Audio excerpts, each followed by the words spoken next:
Hey everyone, talking about Tonka Bodykon by Pierre Guillaume. The notes in this are amber, rum, tonka bean, apple, honey, vanilla, pistachio, and benzoin. Very nice, rich amber tonka scent. Elegant and classy, but in a modern enough way that it could totally be wearable by anyone. The tonka bean here is in a really smooth way, as are all the other notes for that matter. But sometimes tonka can be, especially when it's used by, like, say, designers, just, I usually like it, but very kind of like powdery and in a certain direction that this just really incorporates it with everything else instead of it just kind of like, oh, that sort of stands apart and I can smell it.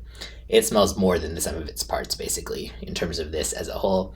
The rum doesn't get overly boozy, it just adds a nice depth. The honey doesn't get too syrupy, and honestly, I wouldn't even have known there was honey in here at all if I didn't read the notes. The benzoin gives the vanilla a suave, very slightly resinous side, which is nice and stops it from going too sweet. The apples add this kind of golden sheen, but it's not super apple-y by any means.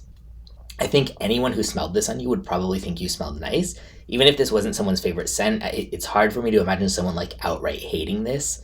Smells pretty easily unisex to me. Moderate longevity and projection, goes for $125 for a 50 ml. I think that's fair for the quality. Yeah, if you like the idea of an amber and very smooth tonka type of scent with like some vanilla and like a bit of a boozy, it's not boozy explicitly, but in terms of just having that kind of depth from it, this is totally worth checking out. And I'll link in the description where you can get a bottle or sample.